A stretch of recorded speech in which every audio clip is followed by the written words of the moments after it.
Welcome to the Liberty Without Compromise live stream broadcast with Dan and Dawna Wilson. This is the only flim-flam-free broadcast in Kootenai County where we discuss our elected and appointed political officials, leaders, and political influencers.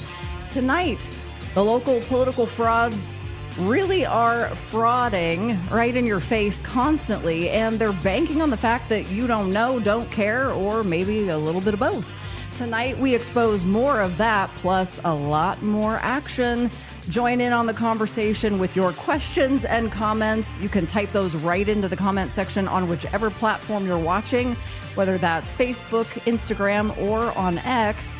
If you're joining us live, be sure to share this live stream to your page or profile. And then also subscribe to our YouTube channel. That's at The Idaho Sheriff. You can rewatch the program there. And for our Liberty Without Compromise podcast, listen and subscribe wherever you get your shows. Now, ladies and gentlemen, here's your host, Dan Wilson. Have you ever had a day where you just think it can't get any better? Well, today wasn't quite to that level, although every day that I'm with you, it's a great day. Here we are, the end of January, and it was 40 degrees. The sun was out. Nice. We went out, got a good cup of coffee, went and visited some friends, went to Stella's Stogies, and then we came back and got ready for this show tonight. I am loving life. I feel great. The workouts have been doing extraordinarily well after, Well, are you just bragging now? Well, I'm just, bragging? Saying that I am ready. Wholeheartedly ready to put my absolute best into this show. Hello, friends, all around Kootenai County, Eastern Washington, Western Montana, across the fruited plains and beyond. So glad you could join us tonight. We are going to talk about everything going on in the country, how it ties in here locally.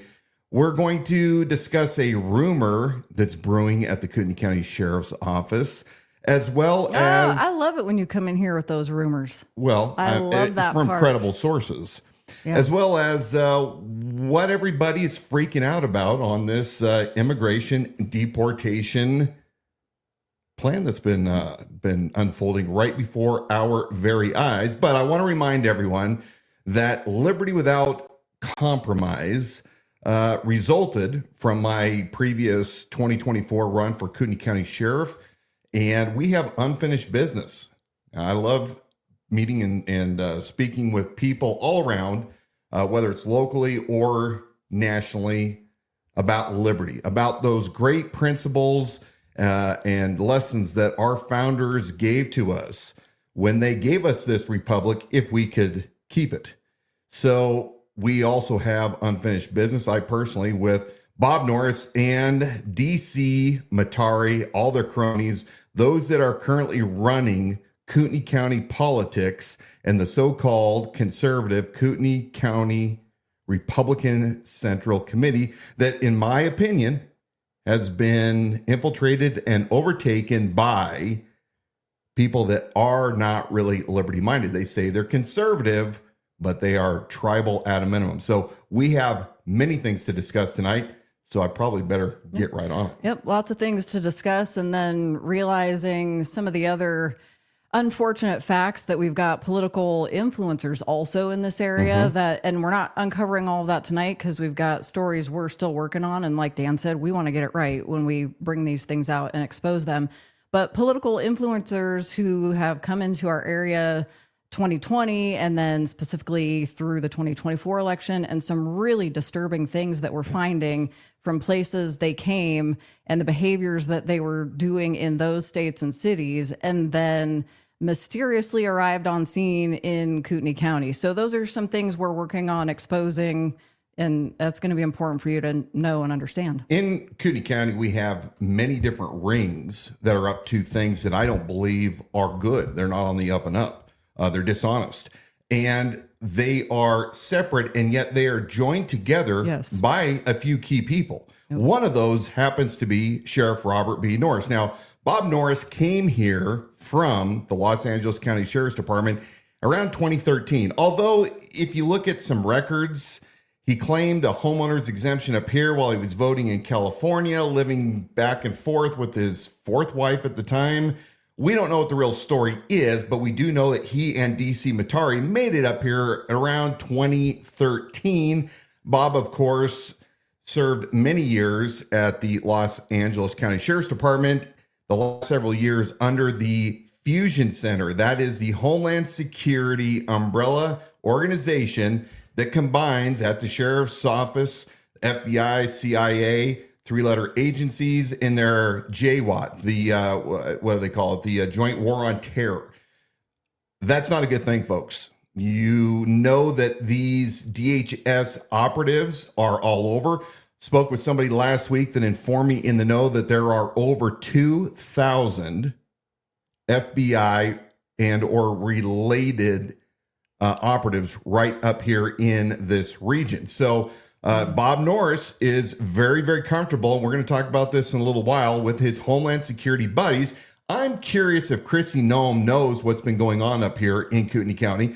Their co-conspirator, well, maybe I shouldn't say quite co-conspirator, but a former Fed that is tied in with the pastor of a megachurch. And if you want to know about this and how that unfolded with that power player pastor, you can go to our Liberty Without Compromise podcast, wherever you get your podcast, and you can listen to the series Power Player Pastors in Kootenai County.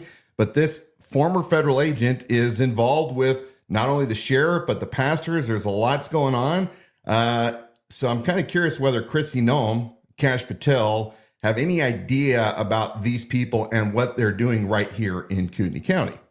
It's mind-boggling to me as we peel this onion back. And of course, we have people on the sidelines that know a little bit about it. Some people turn a blind eye, try to claim that nothing's happening. But I think that the more you listen to us and see the receipts that we bring, the evidence, you yourself can come up to your own conclusion as to whether or not we have a violation of the 10th Amendment going on up here in Kootenai County with federal operatives that have embedded themselves right here and are messing with our politics to curb people that are liberty-minded. Now, that's one of the descriptions for tonight's program, is that there is bad behavior politically going on right in your face. They're extremely brazen about it, and it is obviously very calculated. Yeah, it is. So we'll talk about that a little more, but I want to move on to the newest intel that I received from a very credible. Tad wants to know the name of the agent. Well, Tad, you know, we're going to need you to dig a little deep. We've given you enough breadcrumbs out there. If you've listened to the Liberty Without Compromise, if you've done a little head to that podcast, Google foo, you know, you'll be able to figure it out. And of course, you can probably just call a friend and they'll tell you who it is. And then unrelated, Barry, thank you for joining us on Facebook. He checked in and said Christian patriot for Dan Wilson. So thank you for joining us on the show tonight. And then let me remind all of you, as we're having our discussion here, you can break in whenever and join that. Drop your questions and comments in the comments section, and we'll put them up on the screen or interject within the dialogue as it is makes sense. I'm being told by a very credible source that current Undersheriff Brett Nelson, who came from Santa Ana PD, was a corporal down there. I believe he's with, I want to say, Orange County Sheriff's Department at one time, came up here, came out of retirement because he retired from California. And then Bob Norris ran into him allegedly at the jail while he had come out of retirement, was working at the jail. Bob needed a undersheriff, and apparently, you know, Brett took the offer, applied, and became the undersheriff. First corporal that I've ever heard that made undersheriff. Usually undersheriffs at a minimum lieutenant, typically captains and on up. But I've been told that Brett Nelson has had enough of Bob Norris and that they are no longer congregating together. They're not hanging out. They're avoiding each other. And the rumor that I've been told is that Brett's gone. He is leaving, and there is a current search for a new undersheriff for Bob Norris. Now, remember, also, we were told last year by deputies inside that a agreement had been made with Bob Norris, who, if he was reelected, which he has been in 2024, that he will serve 2 terms, and then the heir apparent is Captain Jeremy Heil. So interesting. We're going to find out if it's true. We put in a FOIA request to the county to ask about the status of Under Sheriff Nelson. There's been a lot of chaos with the opening of Kootenai North.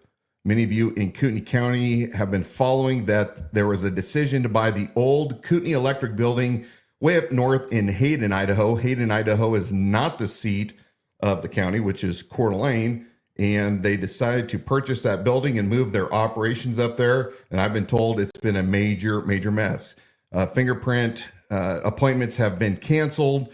Folks that have not been able to get records and other sheriff business. But yeah, it's been a little bit of a rough time for him there. When you talk about the undersheriff who's checking out, and rumor has it, or like you said, from a qualified source, so probably more than just a rumor, but that is so concerning because your undersheriff runs the day-to-day operations of the department. The sheriff is a political individual. Yes. So when you have people up in arms about somebody not being, you can't run for this office, you're not qualified for it. Well, the undersheriff, if there's an issue there, that manager. Really is the problem. Quincy Franklin jumped in to let us know that there was just a plane crash in D.C. So some breaking news: a plane has collided with a helicopter during landing at Reagan National Airport near Washington, D.C. You can still tune into the program live tonight to hear what we've got going on local. Pull up your X channel. That has been the number one place for some of that live breaking news, as opposed to legacy media. I go to X now more than any other news source. And you can follow Dan on X at your Dan DW the Wilson, Idaho Sheriff, and it's the Idaho Sheriff. The Idaho Sheriff. All right. Speaking of social media, speaking of that social media, we've got Today in social media, we had some interesting things coming down. I'm trying to remember the order I wanted to do things in. Oh, we have, because you did have a crash right 2 minutes before. The program crashed and kind of got rid of all my goodies I had queued up in here. Well, let's see. Yeah, I guess I wasn't able to pull those back into it, but I can do this one. We're going to do this one. Have fun. We're going to have fun with this one. All right, what are we doing? So when you think it can't get worse, it gets worse. OPM posted their guidance tonight that everyone has to revise their telework policies by Friday to say there is no telework. Oh, and remote workers, we don't give a shit about you. If you can't go to an office within 50 miles of where you live, you'll be geographically relocated and you'll have 30 days to comply, or else you're going to lose your federal job. Yeah, this is how they're, quote unquote, draining the swamp. Trying to make life as uncomfortable as possible, and logistically not answering any questions. Oh, you don't have an office near your remote worker? Doesn't matter. They got to move. In 30 days. And let me just tell you, you should read the memo. It reads like a third grader wrote it. Damn it. I mean, it is bad. Bad. All right. Well, so I don't think that was Permom on TikTok. That kind of tells you something. Her handle's Permom. Like cat? Yeah. Meow. All right. That's the very first strike. Cat lady. Cat lady. All right. And, well, here she is venting her grievances, having being a government employee. Interesting to read the comment section on that post, because it's not what we may have even run into a year ago, where some may have come in full support of this statement that she was making, and instead she was met with a lot of opposition. So I'm curious on your response to government employees that are being told, got to come back into the office, and out on social media, and even still today, there's a lot of whining and complaining, or as you have said, wailing and gnashing of teeth. Yeah. If you have taken a job with the government and there was a job description, and part of that job description says you must be at this location, then no question. If you can't meet that, then you're not meeting the minimum terms of your employment, and therefore, why should you be employed? Now, for far too long, and due to, let's look at this. This originally happened under Donald Trump in 2020, when they decided the world had to lock down for the COVID scam, when they were stealing your liberties. For those of you that were allowing this, not only nationally, but locally, this is what happened. You had government saying we're going to shut down. Nobody can work unless you're considered essential. They shut down the world's largest economy for a 1% death rate for a pandemic. More people are killed by fentanyl overdoses per year in the United States than were dying due to COVID. Now, we're not talking about the doctor-induced deaths, but this is what happens. And I have seen this personally, even in the private sector. But once they started this telecommuting work, people got used to it. And I believe that if you have to physically be in a location per your job agreement, your job description, contract, whatever it was, you need to honor it. Now, I think it could be said that if you hired on and it was not a requirement, then yeah, that sucks. However, once again, the employer gets to dictate the terms for the employees. Remember, the company doesn't exist. In this case, the government doesn't exist to employ people. People work because they work for the government because they need to exist. They need to be able to take care of their own household. So yeah, tough luck. But the wailing and gnashing of teeth, it's about time that career government workers get a taste of what it's like in the good old private sector. A little more wailing and gnashing teeth. We have a question of the day from Jack Posivic, if I'm pronouncing that correctly. Viral videos are going around showing empty Walmarts and Home Depots. Restaurants are reporting kitchen staff aren't showing up for work. And then he's questioning, have you experienced anything like this? How many illegals? I mean, if this is the case, if this is true, how many illegals are really in our country? So then, I mean, that was my question to you when I was reading post after post similar to that. These empty lots, empty construction sites. Yeah.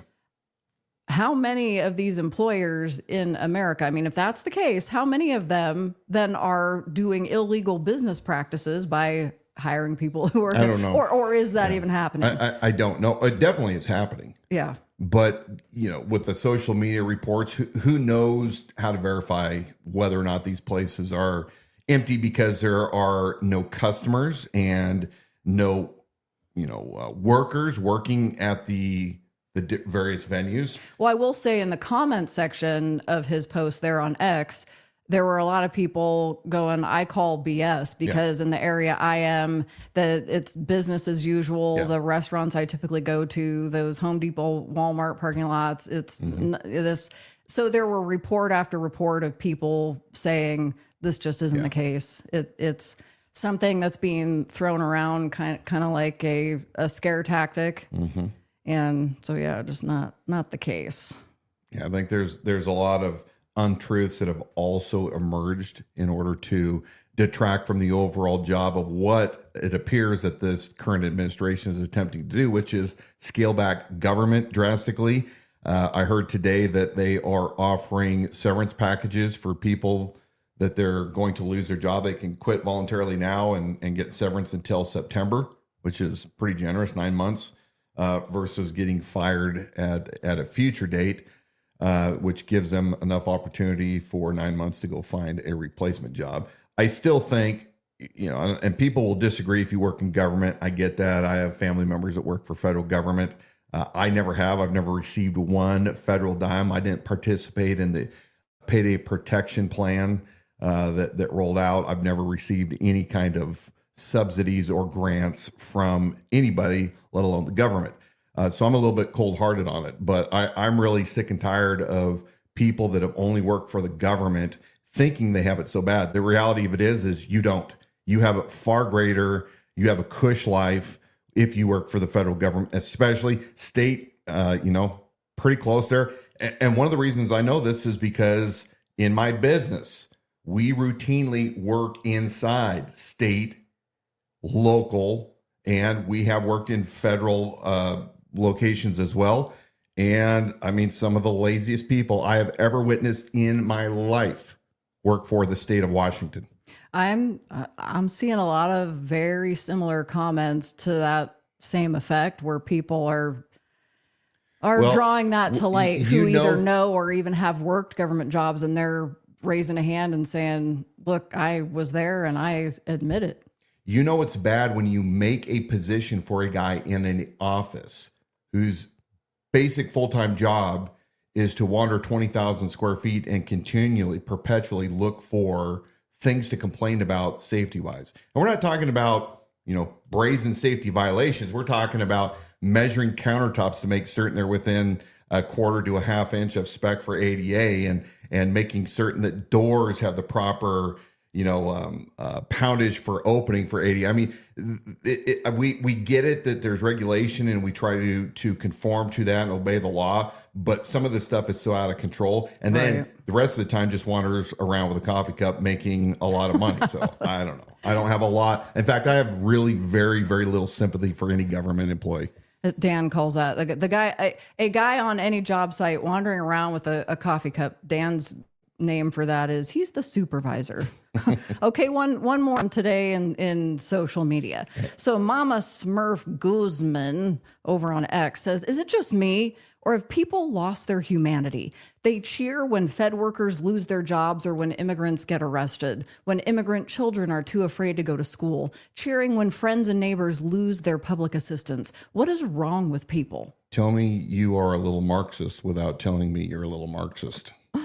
Yeah. That's on the heels of some of the comments you made. So you are one of those people, as she's describing. Yeah.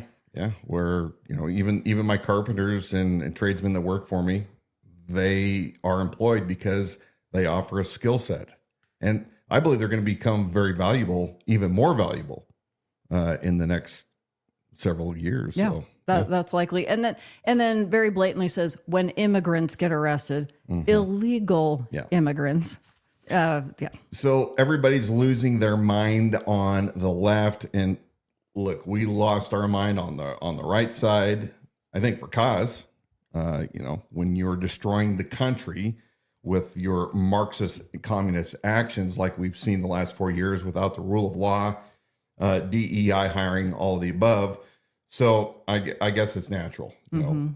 Linda Cook. Republicans get in, and then now all of a sudden it's the end of the world. So people are losing their mind because of the rule of law that's taking place. Yes. What was Linda saying? Linda Cook says, my boss in Congress had her staff report in the worst federal agencies, and the abuse of taxpayers we found was shocking. Federal employees are or were untouchable, and that creates a dearth of work ethic. So Very she's well just said. chiming in on that topic. So Trump came in doing exactly what he said he was going to do, which was starting deportation immediately. I've been following this for the past 2 weeks, and the Gateway Pundit has an interesting article that we're going to go over real quick here. And I was unable to load that link for some You were? reason. Yeah. Okay. Well, let me just read it real quick here. Some of the highlights. The Trump administration has issued a quota of 1,800 arrests per day by Immigration and Customs Enforcement, ICE.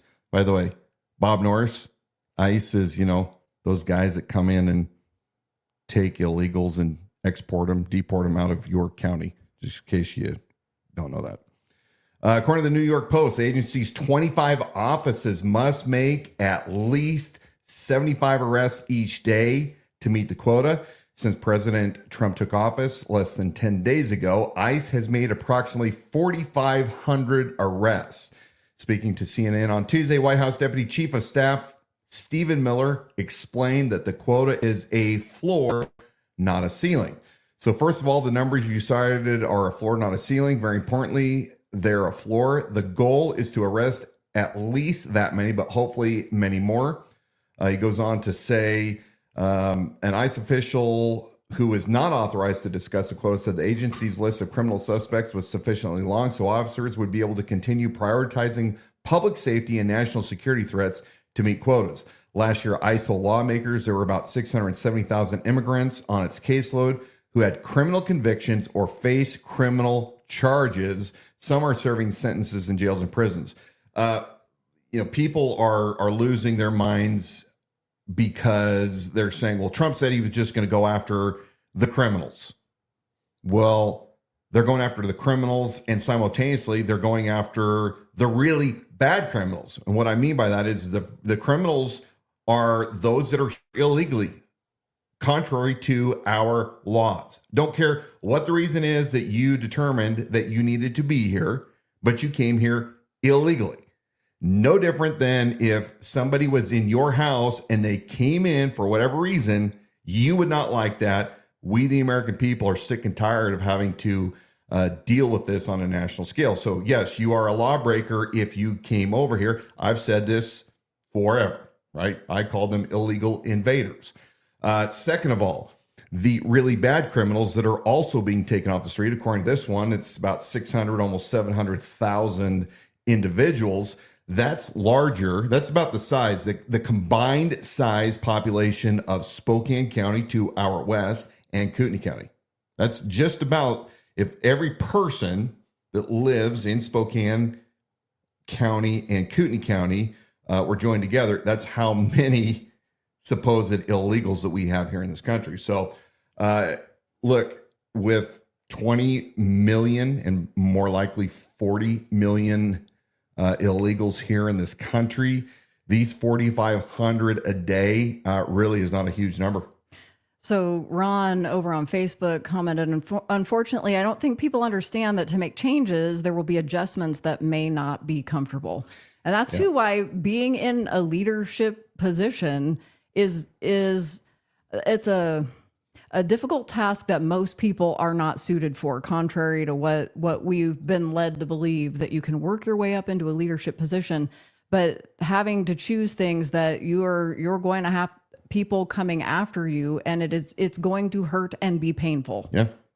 And there is going to be a lot more when the news starts picking up on mothers with their crying children that are getting deported. Yeah. There's a lot of pain, but remember, this pain was caused by the Biden administration, by that criminal, Alejandro Mayorkas. The amount of criminality that has taken place by the former administration, we don't even understand the total ramifications of it. And because of bad actions, because of them opening up the gates, we remember those sound bites where we had the invaders coming from South America because Joe Biden told them to, and they had an app, what is it? CBD1. Can't remember the acronym now or the name of it, but the app specifically to coach people through the asylum process. So it's unfortunately because of the actions of the previous administration, and frankly, administrations before that, and an inept, inefficient, low-T GOP-led Congress, that we are going to have to face some pretty sad photos and events they're going to take place as a result of correcting the wrong. Now, the newest White House press secretary Caroline Leavitt, we have a video of her discussing at the press meeting yesterday this specific topic of deportation. Introducing how has that happened? Well, it's because the program dumped. So we'll give it here in a second. We're going to vamp for a second. This is what happens when you can't do better than that on vamping. Immigration. Of the 3,500 arrests ICE has made so far since President Trump came back into office, can you just tell us the numbers? How many have a criminal record versus those who are just in the country illegally? All of them, because they illegally broke our nation's laws, and therefore they are criminals as far as this administration goes. I know the last administration didn't see it that way, so it's a big culture shift in our nation to view someone who breaks our immigration laws as a criminal, but that's exactly what they are. You may have one of the worst first. They all have a criminal record? And welcome to the briefing. If they broke our nation's laws, yes, they are criminal. Yes. Thank you. On Okay. So we all know that there is the issue, and it is not confined to Texas and California and Chicago and New York. It is everywhere across all 50 states. Well, maybe not as much in Alaska, but right here in Kootenai County for over a year, I continually warn people that not only do we have illegal invasion right here, but more concerning to me was the military-aged males that are hiding amongst us. And we don't even know fully where they're at, but they're going to cause a problem. Mm-hmm. Now, Kootenai County Sheriff Robert Norris, who is friends with all of his former corrupt Department of Homeland Security agents, they assured us that we have nothing to worry about here, even though we're separated by one little border between Eastern Washington, Spokane, and Kootenai County. Do you know that yesterday it was announced that over 1,800 of these refugees, aka illegal aliens, were going to be coming to Spokane seeking asylum, right?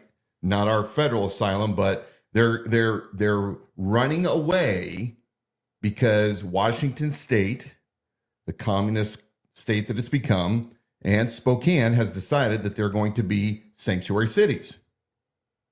That is right here, folks. Yes. Where do you think these people are going to be going? So you would think right after the inauguration that our very own sheriff, Robert Bob Norris, who has a plan for everything, I think. What kind of statement has he made? In case you didn't sense the sarcasm. There's no statements that have been made. There's no statement saying that he is going to join. Absolutely, 100%. With Tom Hammond and the border czar in helping deport all these criminals from out of our area. Well, one of the things you just brought up a very good point, because you could say, well, as it was happening and we knew we had wide open borders, why was our current sheriff, Robert Bob Norris, not making a plan to secure Kootenai County? But now on top of that, what you just mentioned, you have a whole mass of people coming to seek asylum in a bordering city. Yeah. And had a plan been made. Well, look, Bob Norris 3 years ago was even opening up for Border Patrol because Spokane won't take them. He was detaining for Border Patrol Washington area illegals right here in Kootenai County Jail, even though at the end of August, we know this from public records through his emails with the Homeland Security Office in Seattle and Jeremy Heil, captain of the jail here in Kootenai County, that those turds did not understand what ICE 287G or that program was. So yeah, I'm surprised that Bob Norris has not come out and tried to ride the shirt tails of President Trump like he did when Trump went down to speak in Vegas at the Ahern Hotel. We know that Don Ahern, billionaire Don Ahern from Las Vegas, who owns the land up in Kootenai County around Hayden Airport, Extreme Manufacturing, Ahern Rentals, is a big friend of Robert Bob Norris, gave him a lot of money. And he was with him last July down there trying to hobnob, or maybe it was June, hobnob with Trump. Didn't get close enough to get a picture with Trump or an endorsement. But then he was in Washington, D.C. last week for the inauguration. We know from Catherine Bedford's Facebook page that they were not successful in getting up close and personal with Trump. So they had to run around to a bunch of other different venues along, I believe, were they with the Edwards? Yeah, the former mayor of Dalton Garnes and the owner of Trafficor, who gave the $10,000 to the Deputy Sheriff's Association PAC to promote the non-KCRCC candidates. And ladies and gentlemen, your sheriff of Kootenai County was hobnobbing in D.C. with those people. That's who he's hanging out with instead of being here with a plan ready to act. So yeah, hasn't done anything. But let's talk a little more about why he and DC Matari, who also is not only a county commissioner, but holds a special deputization. I'm gonna let you take one deep breath. That's your teaser, because we're gonna talk more about it. I'm telling you, this is juicy local stuff, and you need to pay attention. But I want to give a minute to our sponsor of tonight's program, and then Dan's gonna continue on. Light up that cigar. Stella's Stogies is your one-stop shop for all things cigars. Located on historic Main Street in Spirit Lake, Stella's Stogies believes that there's nothing quite like enjoying a good cigar with friends. That's why they're there to help you pick the perfect cigar. Stella's has a great selection of cigars, cigar accessories, and information about cigars, making it easy for you to find just what you're looking for. Owners Brad and Lisa are passionate about cigars and are committed to providing you with the best possible cigar shopping experience. They believe that a good cigar is a great way to relax and socialize, and they're excited to share their love of cigars with you. Stella's also does pop-up shops for events, so be sure to ask them about that. Mention that you heard about Stella's Stogies on the Liberty Without Compromise live stream and get 10% off your purchase. Learn more at stellasstogies.com. Okay, so today you and I went up to Stella's. We did. Hi, Lisa. Hi, Brad. And I had to get a couple sticks, and I'm going to brag about them. So we have the Big Sky Blackfoot Montana company. Stella's carries these. I'm looking forward to trying this out. A follower on X, Mr. Idaho, Recommended this one. recommended. In fact, All he right. sent and said I had to try, and I said, well, it just so happens our friends at Stella Stogies carries the Big Sky brand. Then I got a Stallone, and I don't have my glasses on, but this is the Warhorse. This is an outstanding smoke as well, rich, robust, and my current favorite cigar right now in 2025 is the Foundation Olmec cigar. So It's just the I good, don't the know good if old anybody can see faithful. these or not, but I can see yeah. him. Yeah. so yeah, go up to Stella's in Spirit Lake, Idaho. Let them know that we sent you. Is there a code? You just tell them you heard about them on the Liberty Without Compromise live stream broadcast. You get 10% off. All right. So Yeah. the last teaser. Juice. I almost forgot about what I was going to say. Don't forget. We're talking about immigration and the lack of concern by Bob Norris, who really, fairly, for the entire past year and a half, has denied that there's any kind of an immigration issue right here in Kootenai County. He's never been concerned about it, never talked about it. He only started talking about it after I entered the race in late 2023. But a couple things to keep in mind for my friends right here in the Kootenai County region. And that is when we're talking about what's going on right here in Kootenai County. People are upset because, they keep saying, I've heard this at the state level, well, if we get rid of all of our immigrants, Right. in fact, I think the Idaho, I don't know, it wasn't the Dairy Association, but the farmers and their likes testified that, in one committee, 80% of all of our agricultural and farms in Idaho run off of illegal immigrants. And that blew my mind.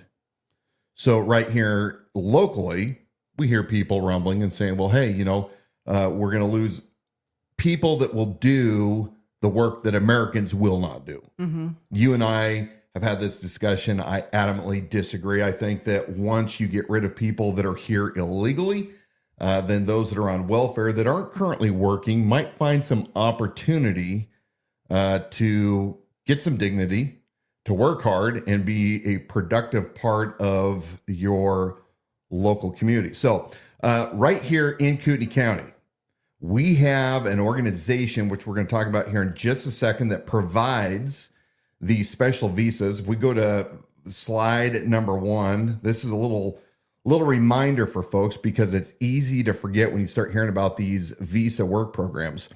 The H-2A visa is designed for temporary agricultural workers who come to the United States to fill labor shortages on farms. This visa allows foreign workers to perform essential agricultural work in the U.S. for up to 10 months per year with the possibility of renewal up to 3 years. Okay, so that's an H-2A visa. Then you have the H-2B visa. It is designed for employers who need to hire foreign workers for temporary or seasonal positions that cannot be filled by U.S. workers, and it's capped at $66,000 per year. Notice that I'm not talking about those visas, these H-1, I think A, H-1B, that what was it, Musk and Vivek. Oh, Vivek. Vivek. We're talking about those that have college degrees that come over here and take American jobs, allegedly because there's no Americans that can fulfill these positions. And they're all over the board. We're not talking about those. We're talking specifically about labor type of work. Both the visas that allow people to work from an agricultural standpoint, remember, up to 10 months a year, up to 3 years before those visas expire. And then the one that allows you to do other seasonal work, which would be construction and other things. So how does one get those visas? How does that work? Well, I don't 100% understand, but my guess is that you get people that are probably, and this is just right now speculation because I haven't hammered this one down, but people come here illegally and then they search for ways to be here legally. There's probably an app. Yeah, it's probably an app. Probably an app. But we have right here in Kootenai County a valuable asset. Yeah. Valuable asset called Labor Consultants International. I think we have a website there for that one. We'll pull up. So labor assistance, and they specifically help people obtain the H1 or H2 and B visas. Is that right? Yeah, H2A and B visas. Yeah, we're looking at that website now. It says the labor assistance you need, one visa at a time. So this is a local operation, Right here in is Kootenai what you're County. saying, right here in Kootenai County. I think Okay. his office for this is just right around the corner from Special Deputy DC Matari's office as well. But let's talk about this owner. The one that's it's not Blue Hippo. It's not Blue Hippo anymore. Yeah. NDC Financial, I believe. So we have this Labor Consultants International. Who owns Labor Consultants International? I was hoping you were going to tell me. Well, if you click to that next link, you're going to find that it is somebody that we have talked about before. The managing owner of this is Terry Forrester. Did you find that? There you go. Yeah, I'm getting there. So Terry Forrester, don't know him personally, so I can tell you a couple things about him. But here he is. He's an entrepreneur, extensive experience with the forestry industry. Maybe that's why his name's Forrester. I don't know. Terry saw a need to bring in the H-2B and 2A visa consulting processes to the market with over 20 years of experience. So, once again, we're way up here in Kootenai County. Mm-hmm. And this guy and his organization helps illegals, or I guess we wouldn't call them illegals. We would call them, we would call them seasonal workers that are non-citizens. Right. I'm wondering if these are the same guys that the power player pastor from that big church in Coeur d'Alene called Bob Norris when he was bragging that he saw this bus of individuals in Coeur d'Alene and called Bob up to go and have a discussion with them. And Bob did. And Bob determined that they were all legal. I wonder if his buddy, wait a second. Why am I saying that Terry's Bob's buddy? Well, I was hoping you were going to get to that because you're calling this guy, and the first thing somebody's saying is, "Well, wait, but he is running a legal." Oh yeah, we've said business, it. We've said it over and over. And legal, it is a necessary and needed. But we're talking about. So my question, one of the things, and I'll jump to this aspect. What happens when those visas expire? Does Terry? This is a question for him. Maybe somebody can enlighten me. Does Terry help these people legally get back out of the country? Okay. Or once they're done with them or done with the employers, because I don't really think that they're doing it necessarily. My assumption would be that they're not doing it for the good of the workers that are coming here, but rather for those that want cheap labor. So Terry is an interesting person because not only does he run this, but he's also a friend of Bob Norris. Now, he and his wife have given maximum donations just this last year to Bob Norris in his campaign. In fact, Terry gave $1,100. He gave $1,000 in the primary and then another $100 for the general. And then his wife also gave $1,000. Okay, so what? People give money all the time. But there's yet another tie-in. For those of you who know my passion for this illegitimate helicopter, the Kootenai County Regional Air Support Unit, that's not owned by the county. It's owned by, I don't know, maybe 5 donors. That's what we were told originally in 2023, that 5 donors donating $100,000 for this unit plus $200,000 from the tribe. Well, they were going to provide this helicopter for the county. And once you know that one of those 100,000 donors, as disclosed in front of the Board of County Commissioners in February of 2023 by Lieutenant Mark Ellis of the Kootenai County Sheriff's Office, who happens to be the CFO of the nonprofit that is contracting, sort of, kind of. Well, they are, because they signed a $10,000 MOU with the Kootenai County Sheriff's Office. Well, when you look at the IRS filings, which the Air Support Unit finally, after all these years, just recently decided to do their IRS paperwork, once you know that one of the 3 partners, Terry Forrester, was listed. So, maybe getting a little bit of a jump here, but, Bob Norris has been hesitant to ever talk about any kind of immigration issues, period, right here in the county. In fact, he chastised people saying, hey, you're just being racist because you see somebody that's obviously from Mexico or South America, and you assume that they're up here illegally. And he never wanted to talk about the potential for illegal folks being up here in the region, including the military-aged males supposedly seeking asylum.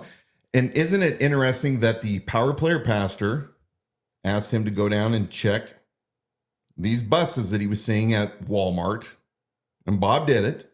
And Bob also claims that he went and had another consensual meeting with them somewhere down off of 15th and Sherman, where they were noticing these buses at a hotel. Is it possible that Bob is protecting, because he hasn't come out with any kind of a statement on how he plans on working with the Trump administration for this mass deportation, because it's going to be requiring all law enforcement agencies to pitch in when you're talking about 20 million minimum? Well, why isn't he, before now, who he always loves to get ahead of the game when it makes him look good, why has he been strangely quiet about this whole thing? Mm-hmm. What theories do you in Kootenai County have about this? Are we off? I mean, are we jumping to too many conclusions? Again, I'm not saying that Mr. Forrester has done anything illegal. In fact, I believe that he's done everything legal.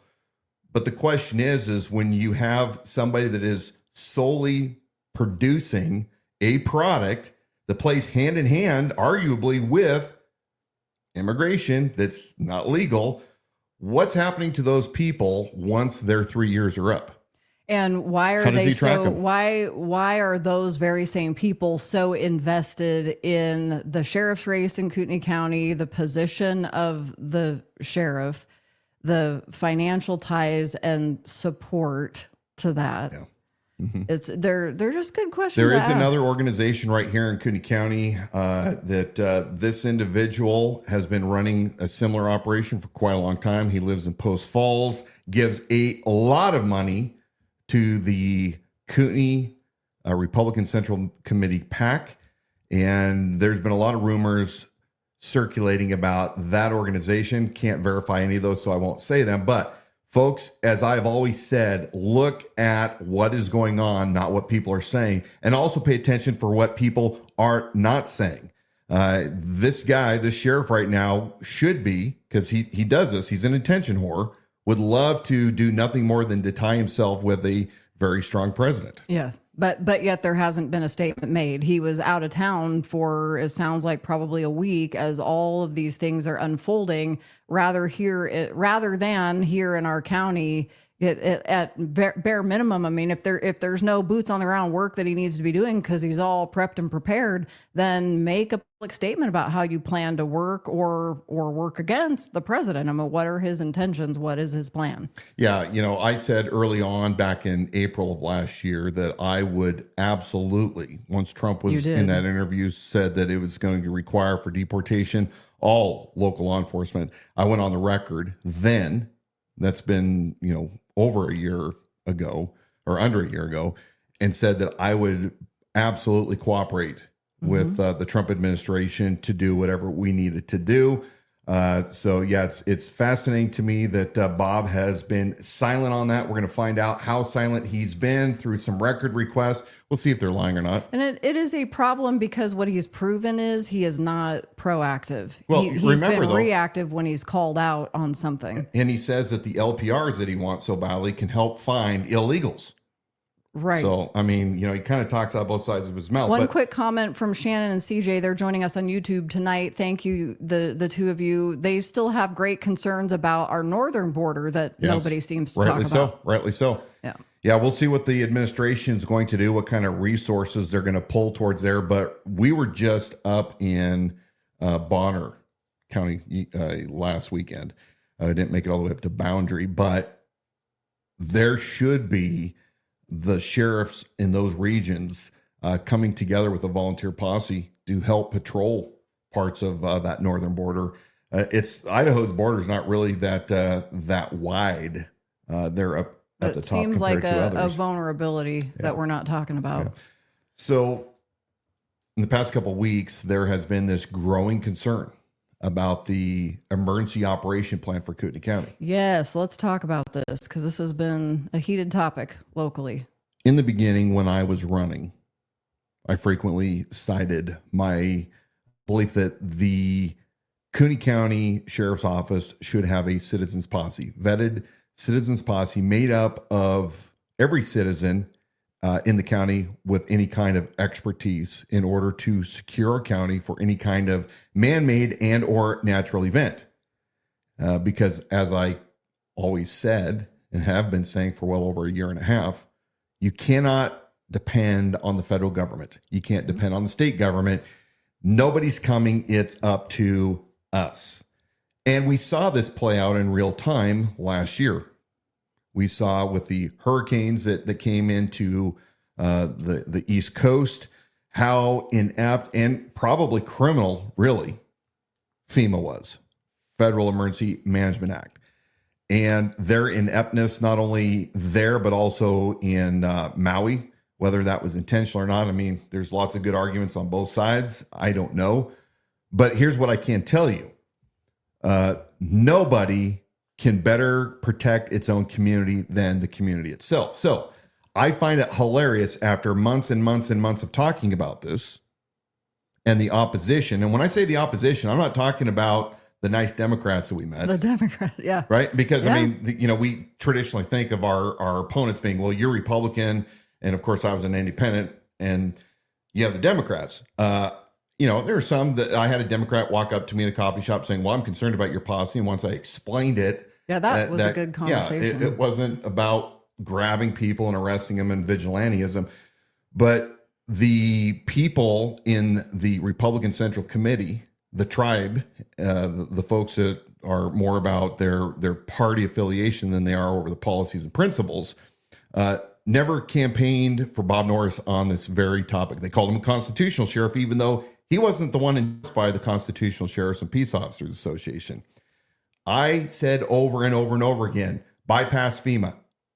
Now, folks, if you don't understand, FEMA came around in the 70s, and that was in essence the government's response to bailing out the country for any kind of a natural or man-made disaster. And so it's top down. If you want to get federal funding, well, then you have to enter into an agreement with the states. And the states entered into an agreement with the federal government. And then once they enacted their own state laws, like even Idaho has, then it trickles down into the local county level. And my belief has been, we don't want your money.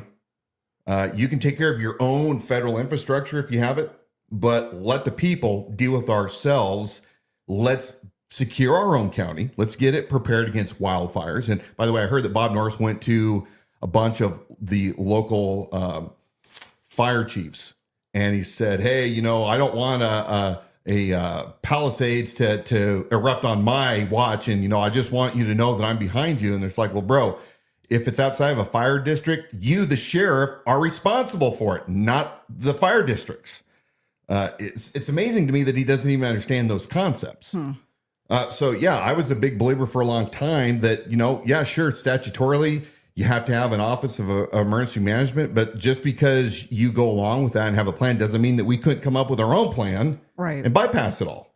So you have this certain pastor in Kootenai County who got a tip when Dan Gookin, the one that, Brent Reagan is suing because he's mad at him, both on the Republican Central Committee, Brent, the trust fund baby, college dropout, dad was the inventor, gave him all the money, as I've been told. Doesn't like Dan Gookin. So I don't know Dan very well. I've met him a few times out publicly in passing. I don't think we've had more than a 2 or 3 minute conversation at the most. But Dan, being a libertarian, I think I can call you libertarian, Dan, I don't know, went and as a city council member of Coeur d'Alene, said when the city of Coeur d'Alene was looking to vote to adopt this local emergency operation plan, he said, and rightly so, you know what, I'm a little nervous about signing this because it says that the governor can give an order for you to vacate your property in an emergency, and the term emergency is very, very loose.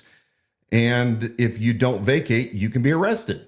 Right. Well, Dan had a very good point, but that spurred on then Paul Van Noy, pastor of Candlelight Fellowship in Coeur d'Alene, a big political pastor. And all of a sudden, well, now he's against it too. And I'm thinking, as I looked up both the plans from 2018 and 2024, they're renewed about every 5 years. Because you see this scuttlebutt and you say, well, okay, what is this? What's why really all going of a sudden, on why all here? of a sudden they I couldn't get any of these guys to be concerned about this back during the campaign. Right. Nobody was talking about it except for yours truly. So why all of a sudden are you concerned about this big bad emergency management plan? So I did a little research and I obtained through records requests the original 2018 version, which I almost thought I dropped something. So you have a 2018 plan, and here's a verbiage, and this comes from state statute, Idaho Title 46, Chapter 10, and it says the governor can order arrest and detention is an option for anyone refusing to leave the area. So that was part of the state plan, that you follow the same laws in the local. And back in 2018, it was signed off by county commissioners Bingham, Filios, and Mark Everline. Okay, big deal. So you look at 2018 to 2025. How many years is that? Mm-hmm. Are you asking me to do math? That's 6. Don't ask me. No, let's round up. I mean, we're at the beginning of 2025, but let's just say we'll just give it to them 6 years. All right. 6 years. The 2024 plan was signed off in August of last year. That now has been almost 6 months ago. Okay. Where were all these activists, including Art McAmer, the attorney, who wrote this memo of concern about the state law and how bad it is that, the sheriff can come in, or any law enforcement coming in and arrest somebody who refuses to evacuate. If you look at the second page on our slide and there. what I'm pulling it up. What you've learned by now is that when you have certain political players that start making noise about something, there's a reason that they want to say, look over here and not over here. So I'm bringing this up for you. So why the disingenuous? Why were you not worried 6 years ago, especially after COVID? I mean, hello, after COVID, that should have been your tip. When the Biden administration is running roughshod for the last 4 years, why were you not concerned then about ties with the federal government and the state government? What were you doing for those 4 years? So, you look at the 20 24 August sign off. And once you know, Commissioner Duncan and Special Deputy DC Commissioner Matari also signs off on it. So no biggie, right? And, our great tactician, the guy that helps the sheriff figure things out by his own admission, DC Matari, how come he wasn't concerned about it? Well, it gets even funnier to me because you have a statement made. We'll go to the very last page first. A statement made by Sheriff Bob Norris. Once Paul Van Noy and others started sounding the alarm, you could get arrested for failing to evacuate your property. Bob Norris puts out this press release here a couple weeks ago, January 9th, and he says, no arrest during the disaster. He says, I will interpose myself between a Kootenai County resident and any entity, federal, state, or local, who's threatening to arrest a person for not evacuating their home during a disaster. He goes on to state, Idaho Statute 31-2202 is very clear. The sheriff vested with enforcing or not enforcing all statutes of Idaho code. Now, I want to stop real quick and just say, for all of you damn hypocrites, the Bob Norris sycophants, you agents for Bob Norris during the campaign, many of you KCRCC folks, how many times did you run your mouth saying, well, Dan Wilson says that he's not going to enforce certain laws. He's going to be determined what's lawful and what isn't. Well, your current sheriff, the one that was also saying the same things about me, is now on paper saying, I'll enforce laws or I won't enforce laws. Which, right, by the way, I agree with you. And I didn't know you even understood the term interpose. So, good on you, Bob, for understanding that really important constitutional concept language there, putting yourself between the people you protect and serve and an out of control, unaccountable federal government. So Bob comes out once again, the hero. Yeah. But the devil's in the little details, folks. And if we go back to this slide right here, this organizational chart, I want to point out something. I knew this. Apparently, Bob doesn't know this, or he was too busy doing his donuts with your sheriff events or going to the KCRCC watch parties, whatever. Under this organizational chart, which I obtained through records requests at Kootenai County Sheriff's Office, the sheriff is directly in charge of and oversees the Office of Emergency Management. So I ask, if this was a big deal, DC Matari, this was a big deal, Pastor Van Noy, if this was a big deal to the folks in Kootenai County, why did your constitutional sheriff, the one that's cramming the license plate readers down our throats, why didn't you ask him, well, then why did you allow this verbiage to continue inside this plan under your watch? I can tell you why. Because Bob Norris doesn't read. He doesn't know what he's supposed to be doing. He has no clue, as apparently Brett Nelson understands too. I want to remind folks that this lieutenant who had a heart attack in 2003 that he lied about, has reportedly 2 stints, later got hired on back instead of being medically retired, as I'm being told, but got his job from Eric Parra, who was a former captain at LASD, and now the chief of police at Huntington Beach PD, where that helicopter crash occurred. And R.J. Garwood, who crashed his helicopter while on patrol, is living up in Kootenai County and commuting back and forth. National Transportation Safety Board ruled it pilot error.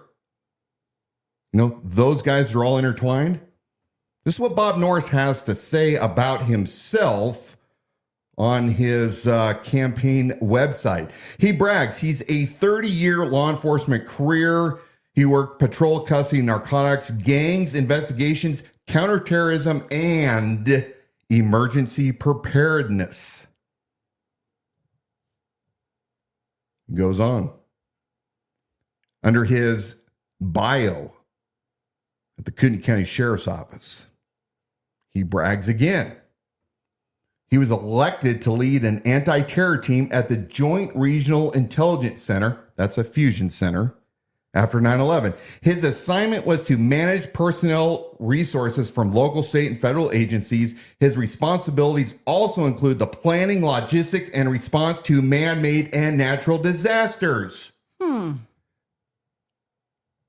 Bob Norris, you're a fraud. You're a hack. Shame on you, KCRCC sycophants who put him back into power instead of seeing him for the fraud that he is. And he's continuing the fraud. Hey, Art, at what point did you decide that it was okay to sell your soul by not calling out the sheriff for overseeing this great concern of yours? As I've been told, they pulled after their little rally because they had a community hearing up at the Office of Emergency Management. I don't think it was allowed to have any kind of public speaking or comment. There was a PowerPoint. Yeah. And I think at the conclusion of it, sounds like to me that it's a state issue. Now, to the state's benefit, our legislators after COVID came back in and they modified the wording to the Idaho state law, which gives the government a form of restriction to include restrictions that he cannot prohibit people from their First Amendment practices and a bunch of things about the Second Amendment protections as well. So our state legislators in 2022 did a very good thing when they amended the state law under the 1975 1975 Emergency Management Act, and then it was updated in 2004 for the Idaho Patriot Act.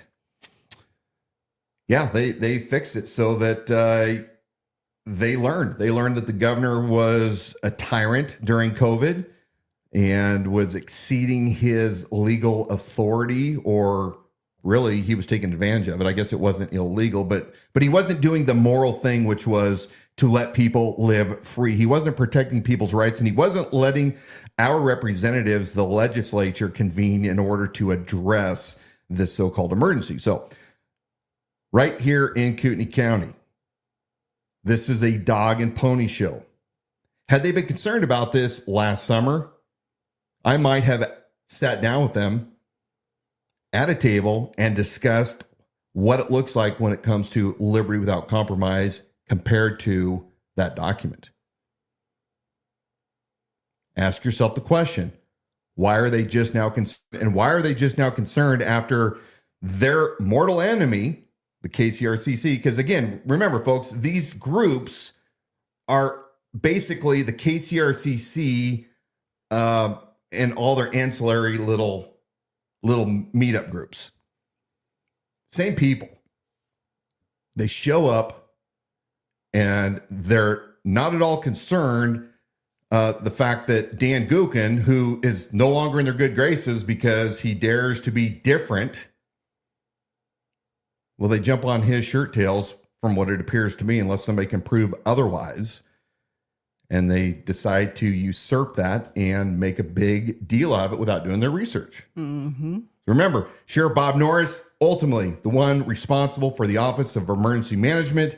He oversees those policies. He should be reviewing them and marking them up. DC Matari, the great strategist, our elected official, the special deputy, he gets caught with his pants down because, hey, he signed off on it. His John Hancock's right there for God and Country to see, verbatim from what the 2018 version was. Anyway. Yeah, we've overrun our hour here. That was Office of Emergency Management rant. That was a good one because people are on top of that the last couple of weeks here, and I think you drew some things to light that not everybody was seeing correctly. I'll conclude by saying this. Yeah. Everyone that has spent any time listening to me knows how much I value liberty.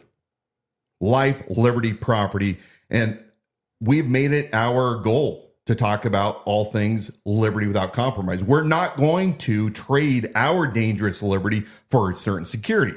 However, a leader comes in and says, fine, maybe from a government mandate, we got to do this. But a real leader would have said, we're going to either modify this to point and go to fight with our state legislature over this, or we're going to cast them aside and we're going to come up with our own plan, our own program, because I believe in our own community people far more than I do any kind of government-run bureaucracy. But that's what it looks like when you lead people from the front rather than being reactionary, putting the, finger in the air to see what's going on. And I remember a famous quote that Bob Norris said at a town hall, September of 2023. I can make bold moves because you are behind me. Well, folks, you're seeing exactly what it looks like when you have a follower claiming to be a leader that's reactionary and likes to put his finger in the wind. So, and I know you have a Madison quote that has been left behind the last couple of weeks. Why don't you share that with us? I love the founders. I love their wisdom. James Madison, the architect of the United States Constitution and a contributor to the Federal Papers, says, liberty may be endangered by the abuse of liberty, but also by the abuse of power. Remember that, folks.